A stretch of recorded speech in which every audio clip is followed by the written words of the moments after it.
on va tout simplement un petit peu interviewer qu'est-ce qui se passe à Laval au niveau des manifestations, de comprendre tous ensemble c'est qui, c'est quoi, pourquoi, quand, où. En tout cas, là, on est dans le centre. Pour l'instant, tout se passe bien. Il y avait beaucoup de monde. Beaucoup de drapeaux palestiniens. La CGT qui est présente. Et des drapeaux orange, je sais pas ce que c'est. Donc on va aller tout de suite aller voir tout ça. Tout droit, vous pensez ? Moi, par exemple, et comme mes amis, on connaît pas trop les manifs et tout ça. Tout ce qui est CGT, moi je connais CGT de nom, mais je sais même pas trop ce que c'est. Donc ce serait, par exemple, vous pouvez dire qu'est-ce que vous défendez, etc. Nous sommes la CFDT. La CFDT, c'est une organisation syndicale. Il y a 5 grandes confédérations syndicales en France. Okay. La CFDT, la CGT, Force ouvrière, la CFTC et la CGC. Okay. Alors, l'histoire explique que c'est comme ça. Donc nous nous retrouvons ici tous ensemble pour le même type de revendications. À la fois des revendications qui touchent au social, à la fois pour les salaires, à la fois pour les conditions de travail pour ceux qui travaillent. Moi, bien entendu, je suis retraité, je ne travaille plus, mais je suis là en soutien également parce que ça paraît quelque chose d'important. Et c'est quoi la différence entre la CGT et vous, par exemple ? La différence, c'est l'histoire, d'abord. L'histoire, la CFDT existe depuis 1964, la CGT depuis plus avant, voilà, c'est une première chose. Puis la deuxième chose, on se retrouve sur beaucoup de revendications. On n'a pas forcément les mêmes orientations en termes d'action syndicale. Voilà, la CGT va plus sur le rapport de force en premier, la CFDT défend une négociation. Mais on se retrouve en général souvent. Quand vous dites force syndicale, vous avez dit quoi ? Truc syndical, ça veut dire quoi ? Force syndicale. Une force syndicale, ça veut dire créer un rapport de force face, par exemple, au patronat. Donc la CGT est plutôt du style, on va faire grève et ensuite on va discuter. La CFDT, nous on dit, on va discuter, si ça ne vous oublie pas, on fait grève après. Voilà un petit peu la différence. Ok, eh bien merci. De rien, au revoir. Merci à vous. C'est super familial, j'ai l'impression, et c'est super chaleureux. On a tout de suite été pris dans le truc. J'ai envie de militer finalement. Parce que nous on est chauds, hein. Ah, oula. Chaud pour la grève, hein. Oui, je m'en serais douté, on sait jamais. Expliquez un peu ce que c'est votre groupe, parce qu'on va voir un peu tous les groupes de manifestants. S'il y en a un qui veut bien, ça vous intéresse ? FECGC, donc c'est l'encadrement et les cadres, d'accord, en entreprise. Là, la manifestation a pour but de manifester contre la politique d'austérité économique qui avait été initiée par le gouvernement Bayrou, qui maintenant n'est plus d'actualité, mais c'est un message qu'on envoie au nouveau gouvernement en disant attention. C'est le seul syndicat catégoriel, c'est-à-dire que nous on représente. Ah non mais c'est important. On représente pas tous les collèges, pas tous les salariés. On représente les 2e et 3e collèges. Anciennement les 2e et 3e collèges. D'accord. Ok. Agent de maîtrise, technicien, agent de maîtrise, technicien et cadre. Ok, ça marche. On ne peut pas représenter la production, on est catégoriel au niveau du syndicat. Ok, d'accord. Et est-ce que vous êtes beaucoup sur ce mouvement-là, ici dans la manifestation ? CFE, CGC, un peu de Valéo, du Vilo, pardon. Qui bat quelques... vingtaine, d'accord, très bien. Et concrètement, votre mouvement, est-ce que c'est plutôt jeune ? Enfin, c'est quoi la tranche d'âge un petit peu au niveau de votre mouvement ? Il n'y a qu'à regarder là déjà. Oui. T'attaques plus dans les quarantenaires que les vingtenaires et trentenaires. 40, voire même 40, 50. C'est des gens qui prennent une adhésion plus quand ils ont déjà pas mal d'expérience dans la vie. Ah d'accord. Ouais. En moyenne. Ok. Parfait. Merci beaucoup pour votre temps et puis bonne chance à vous. Non, on peut vous interviewer alors ou... Allez vite fait, vas-y. Ok. Et il y a écrit quoi là sur votre panneau ? Moins de dividendes, plus de services publics. Elle est riche, rendez la thune là, hein. C'est bon. Ok. J'en ai une autre.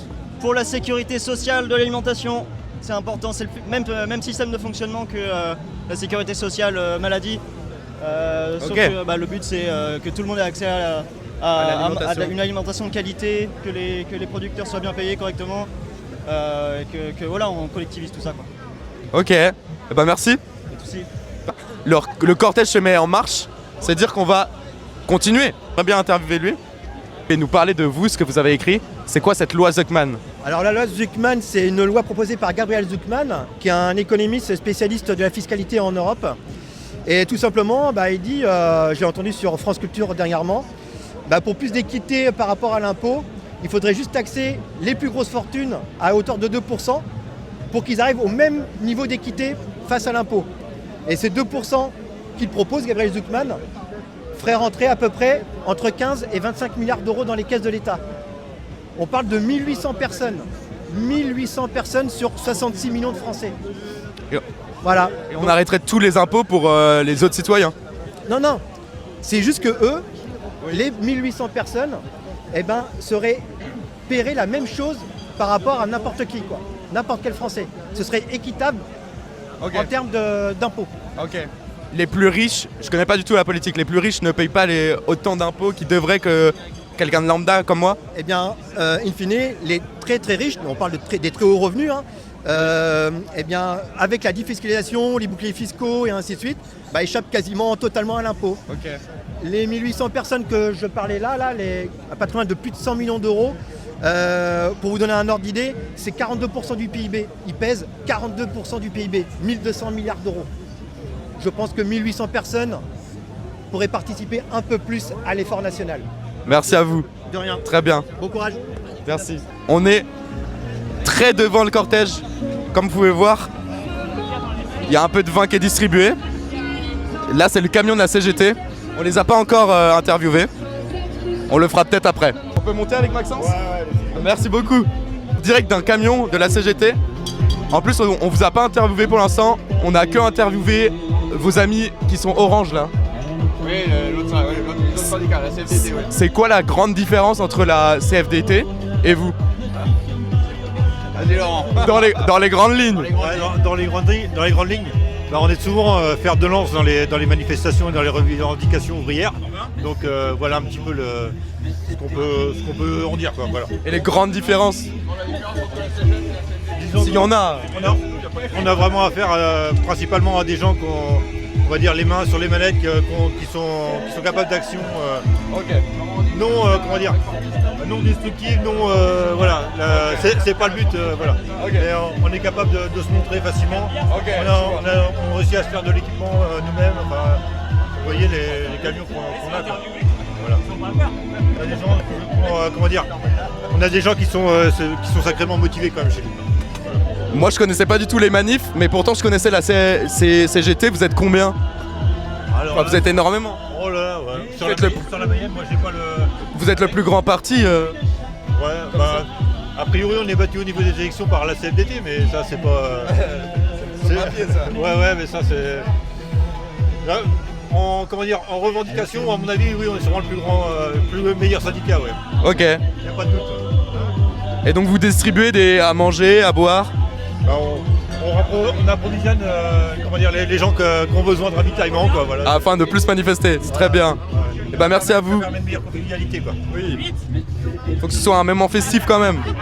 On revendique dans la festivité. C'était la Mona Lolita. Pourquoi vous êtes venu ? Pour le féminisme. Ok. Pour faire entendre la voix des femmes. Ok. Et liberté de Soro, ça veut dire quoi ? C'est qui Soro ? Ça se complète. Ah ok. Max, il faut que tu viennes ici pour voir tout ça.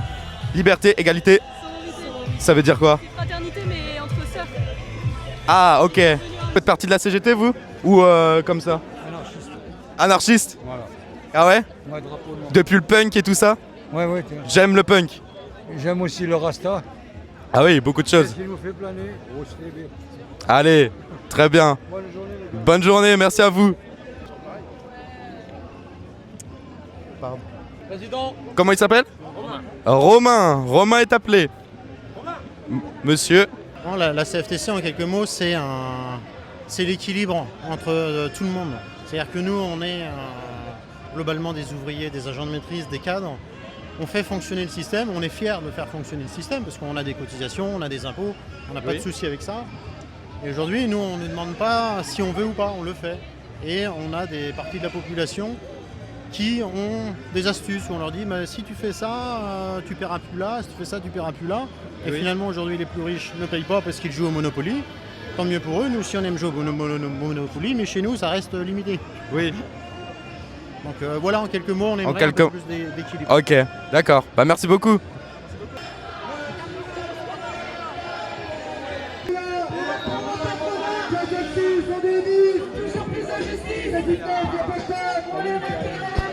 Vous faites partie de quel syndicat ou pas du tout, etc.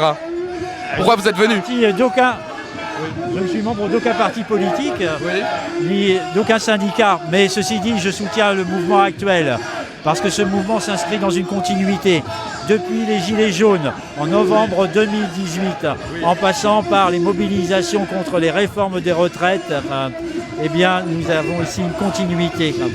Et si je suis là, c'est effectivement contre ce gouvernement, contre ce pouvoir qui rançonne les salariés, qui rançonne les assurés sociaux, qui rançonne les malades, et tout ça pour des budgets de guerre. C'est insupportable. Donc je suis là pour la justice sociale. Merci à vous. Et il y a écrit quoi sur votre... 500 familles possèdent 1228 milliards d'euros à elles de payer. Merci. 200 milliards d'euros par an de cadeaux depuis 2017. 1300 milliards de dettes. 1300 égale 6,5 ans que multiplie 200. C'est le bilan de Macron. Merci. Merci à vous. J'ai vu une grande banderole. On va aller demander ce que c'est.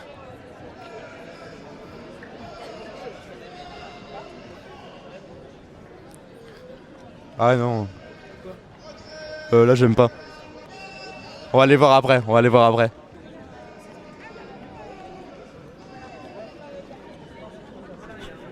Je ne connais pas les écologistes. Ah, je les connais quand même. Quand même, un petit peu. Un petit peu. Ouais, vous êtes souvent en vert. Ah oui, c'est la couleur de prédilection, parce que c'était le nom du parti aussi autrefois, Oui. Europe Écologie Les Verts. Oui. Et donc c'est le parti écologiste traditionnel en France depuis les années 70, quoi. Ok.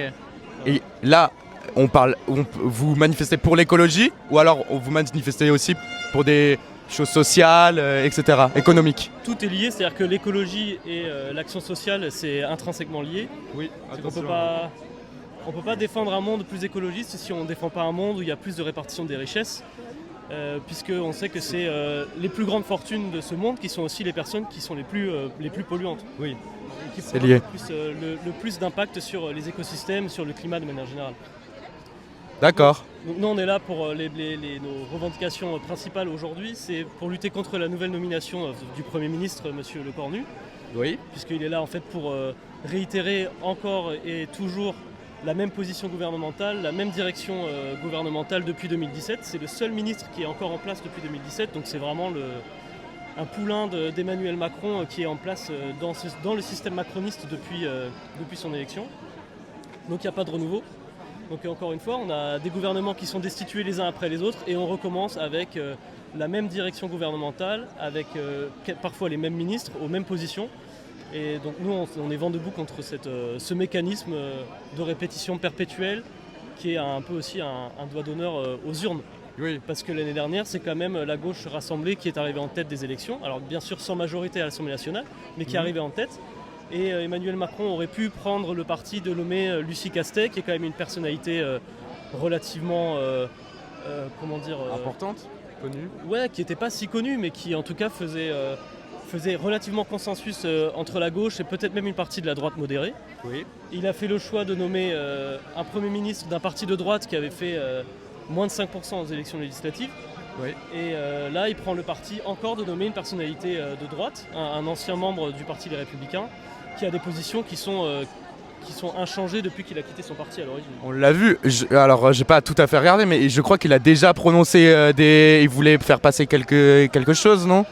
Alors pour l'instant, il est en discussion avec les différents partis pour voir justement comment est-ce qu'il pourrait trouver un moyen d'obtenir un vote majoritaire sur certains textes à l'Assemblée nationale. Oui. Donc il a reçu hier des membres de partis, alors Olivier Faure ou Marine Le Pen par exemple, qui l'ont vu hier à Matignon, Ok. et qui sont tous les deux ressortis en disant que la discussion n'avait abouti à rien du tout, et que de toute façon, alors ça c'est les propos de Marine Le Pen, hein, c'est que la censure de ce nouveau gouvernement serait quasi évidente dans les prochaines semaines ou les prochains mois, et notamment sur une question de budget.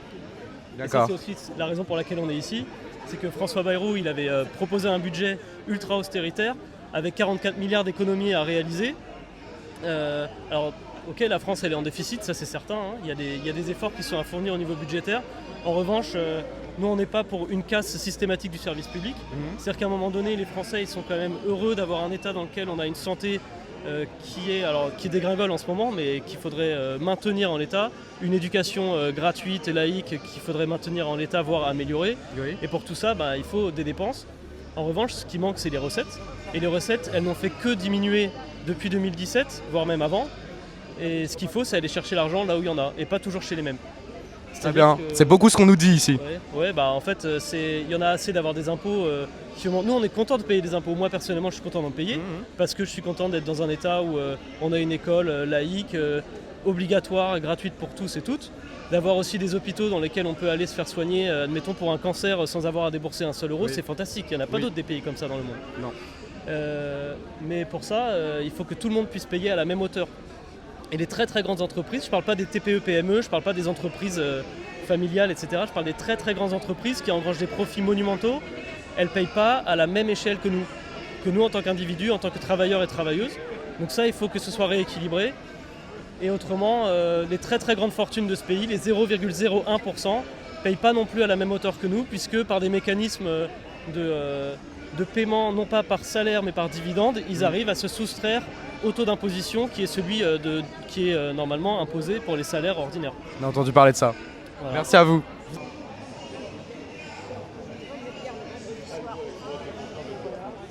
Pourquoi vous avez le drapeau One Piece? Parce que c'était un symbole de révolte en Indonésie cet été, puis au Népal là, très récemment. Oui, et donc c'est un symbole de révolte contre le gouvernement pour demander plus de justice. C'est une idée de le Népal? C'est une idée? De refaire le Népal, ça nous donne des idées? Alors en France, on n'a pas la même démographie qu'au Népal. Hein. Quand il y a des mouvements sociaux au Népal, la jeunesse est plus de 50% de la population. Donc quand ça part, ça part. Là, ce qui est intéressant, c'est qu'au Népal, c'est parti très très fort parce qu'ils ont coupé les réseaux sociaux. Ce qui est quand même assez impressionnant. Je vois que vous portez aussi un kéfir, c'est ça? C'est ça. Vous soutenez aussi la cause palestinienne? Oui, voilà. Vous savez, il y avait les mots de Lamartine, hein, quand on a un cœur pour les humains, on a un cœur pour les animaux. Oui. Et quand on soutient des causes humanistes, on défend toutes les causes humanistes en fait. Très bien, merci à vous. Bon, c'est pas fini, mais nous c'est fini pour nous. On en a assez vu. On a appris un petit peu tous les syndicats. Et voilà, j'espère que ça donnera des idées bonnes ou mauvaises à vous. Merci.